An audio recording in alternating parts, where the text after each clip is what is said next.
University, and we are so glad that all of you have come. I have given you some of my notes. I've also left room for you to fill in because I was trying to get you, will try to get you engaged. And so we will just go ahead and proceed. Welcome, welcome. Come on in. I'll tell you what. Cannot let you be the official giver out if I'll take that. Well, that you too, and I will try to get to your. Surely, because I don't know what that is. That must have been yeah. Good. Here you go. Oh, you're welcome. Over the back row.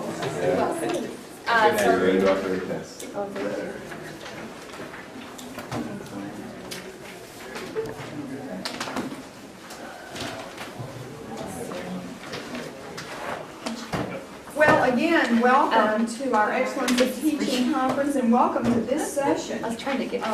Indeed, I'm really glad to see all of you.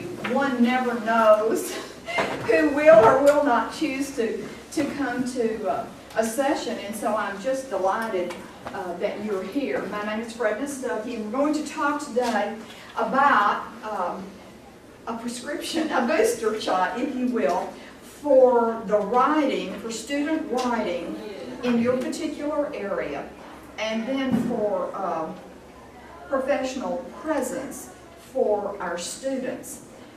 I could spend my entire time on the very first point there, the metaphor that's recorded for us in the Bible. In the beginning was the Word. And let me just suffice it to say that our words matter to God. Of all of His power, of all of His knowledge, of all of His everything, He chose that metaphor. In the beginning was the Word, capital W, and that absolutely is a guarantee to all of us that our words do matter. What comes out of our mouth, what comes from our fingers, our pens or our computers definitely matter to God. I have heard Dr. Olson do a 30 or 45-minute Devo, if you will, on just that one scripture. But obviously, we don't have time for that today, so I will touch on that and then we'll move on. We do teach writing as a recursive process. If you're not familiar with the steps of writing, they are pre-writing, then drafting, then revising,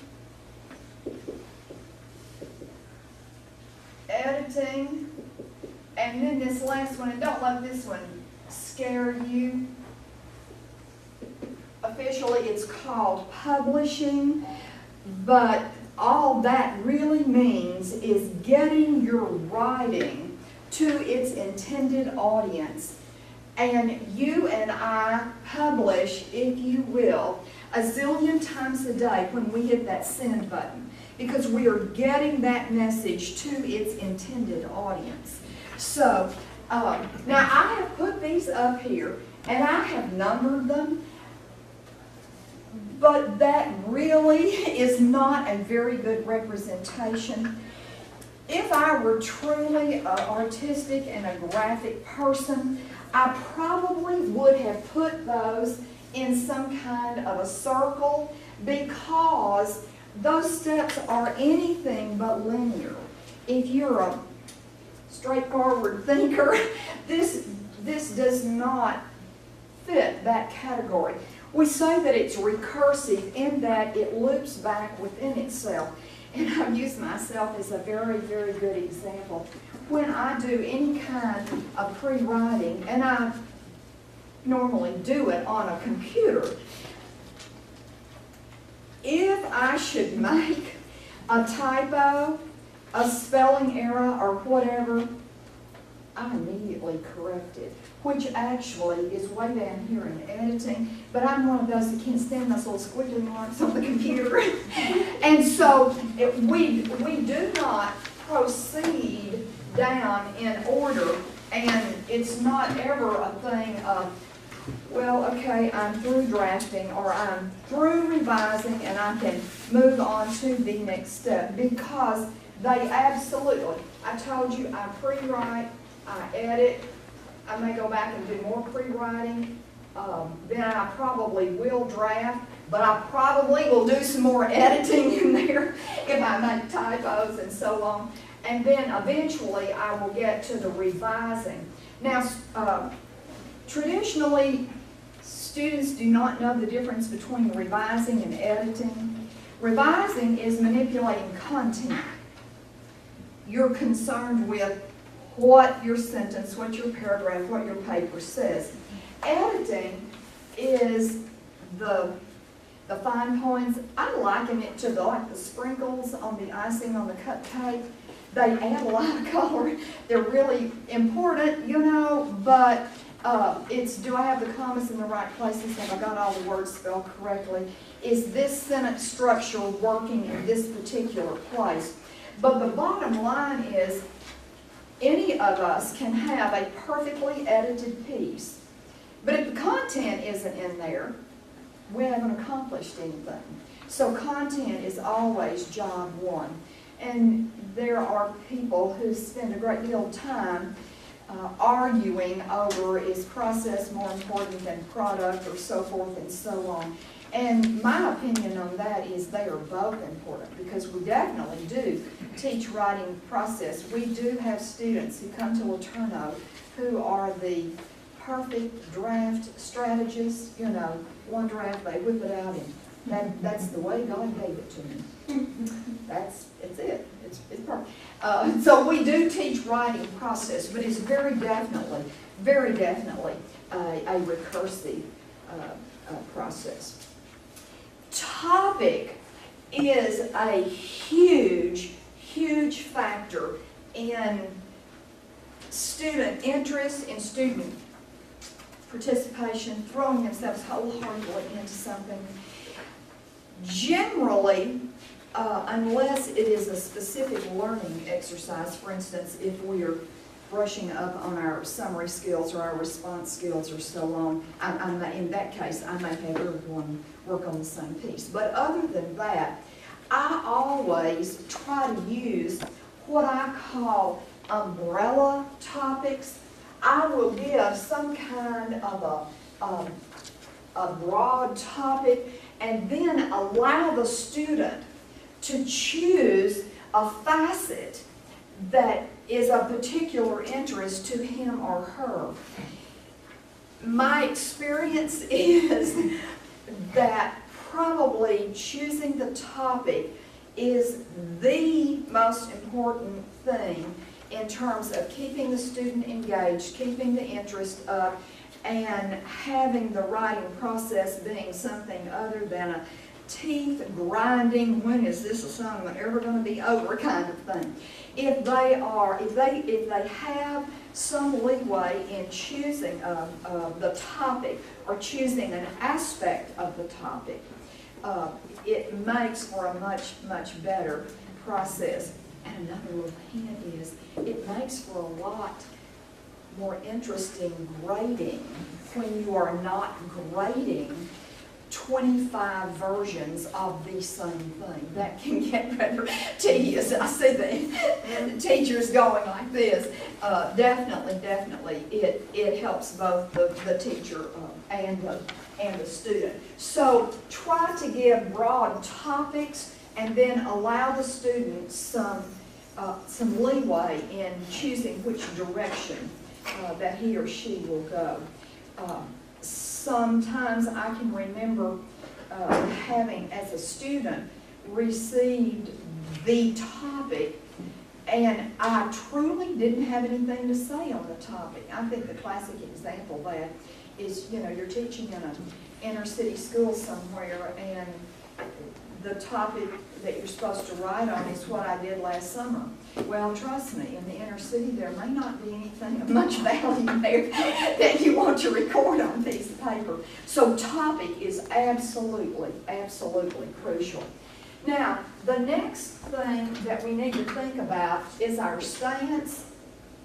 And I've seen Dr. Olson do this 1,000 times. There are 4 components to stance, and I think I left you a little bit of room there for you to be engaged and write this in.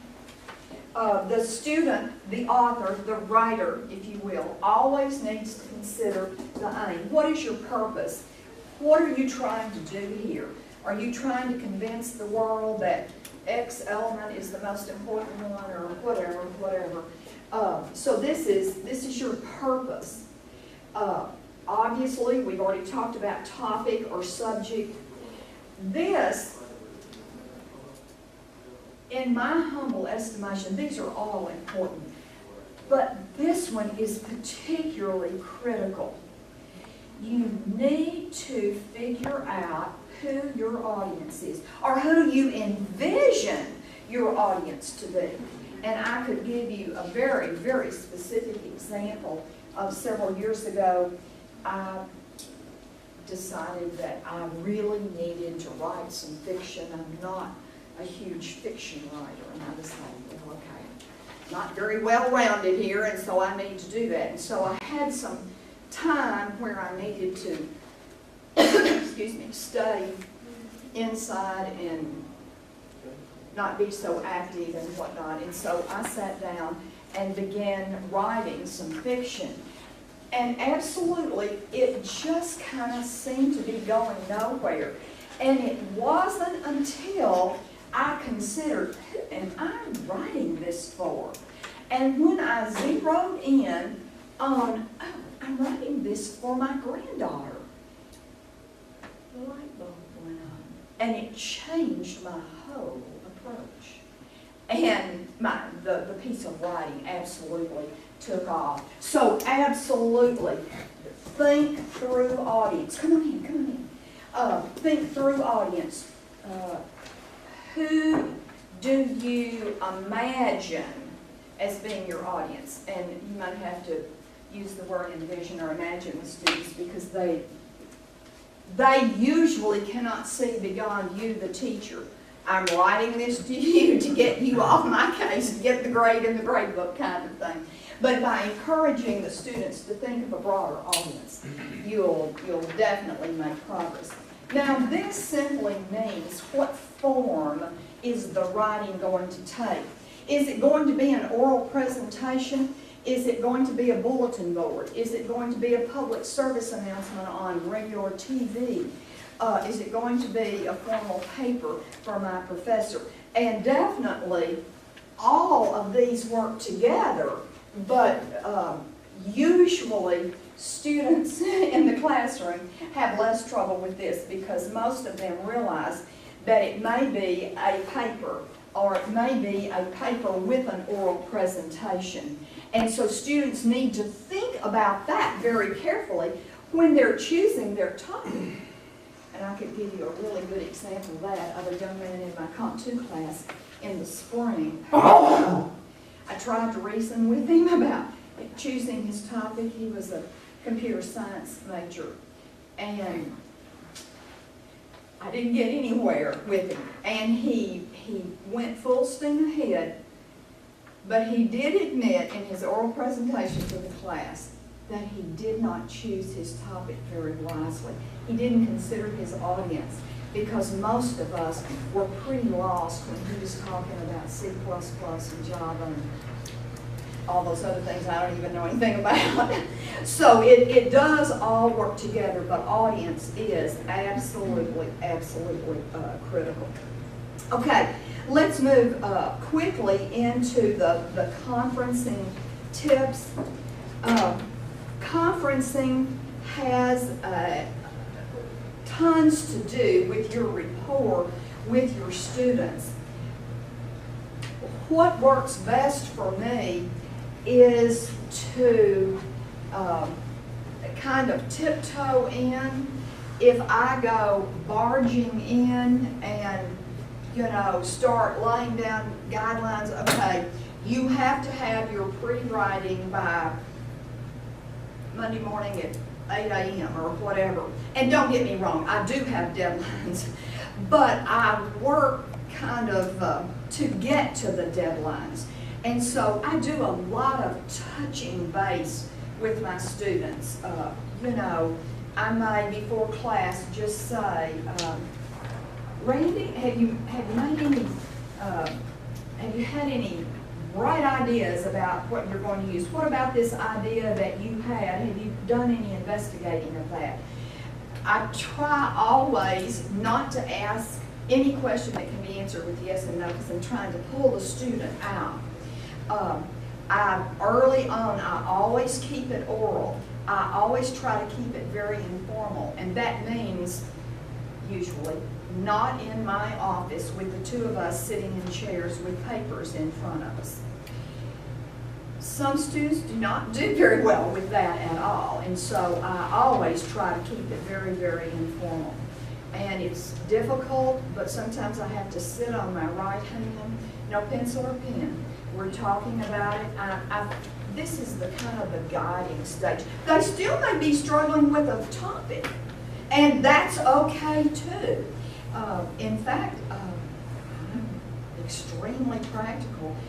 We pray about choosing the right topics, because I tell the students, you choose the right topic, and this will not be something that is just laborious and you can't wait to finish. You'll be interested in it, and you'll be surprised how much that has to do with it. Excuse me. I have some examples there. I try never to, you know, put the student on the spot. What progress have you made on X assignment?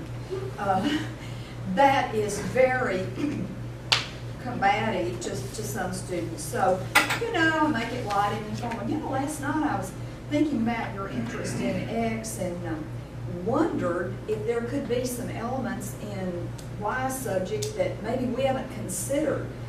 Have you searched for anything on that on the net? And generally, students, you suggest a search on the net and they'll take the ball and run with it. There's some other examples there that you certainly could use from your own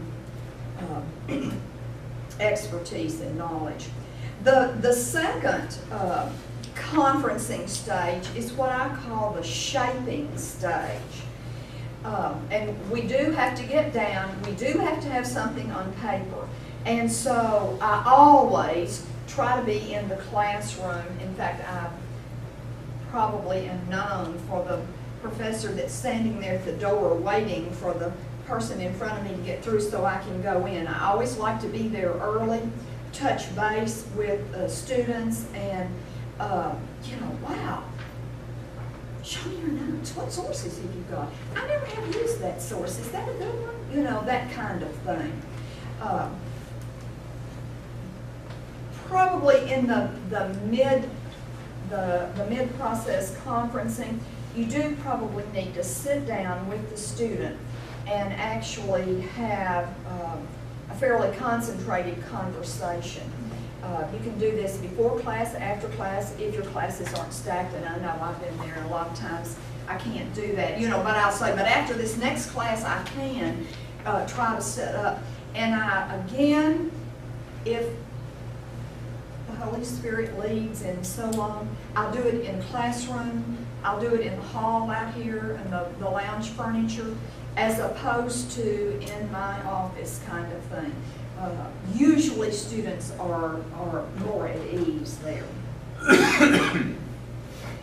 The worst thing that any of us can do in terms of writing is to stare at a blank computer screen or a blank piece of paper. Nothing is more intimidating than that. So I go to great lengths to try to see to it that that never happens. all that does is build frustration, and students just throw up more walls than they already have. So do something to alleviate that problem. The most common way that I use is when students say, well, I can't figure out where to start. Great, I can't either. Don't worry about the beginning. Talk about your favorite part. What do you know best? Start writing right there. Because once they get to writing, then their mind will bring these other things up to the surface, and they'll be able to make some progress. But don't let anybody sit and stare at a blank computer screen or a blank sheet of paper. In fact, I tell the students not to do that, because all that does is build frustration. If a student can't think of a way to begin, tell him or her to skip the intro and begin with a major point. That always is very, very helpful too. Okay. The third set of tips is the revising stage, and this is the fine-tuning conferences. And this is going to take more than 5 minutes, and it may take a pen or pencil in your hand, and you really need to get down into the meat of the paper. I always have the student read aloud to me. There is something absolutely so powerful that I can't really even imagine. I can look at my own manuscript or whatever for 5 hours and not see a mistake. But when I read it aloud, it involves both the eye and the ear and whatnot, and you're going, oh my word, how did I miss that mistake all of this time? Maybe it's a word left out. I think I'm the queen of that. And my excuse is, my mind is already 5 miles down the track. My fingers just don't keep up with it.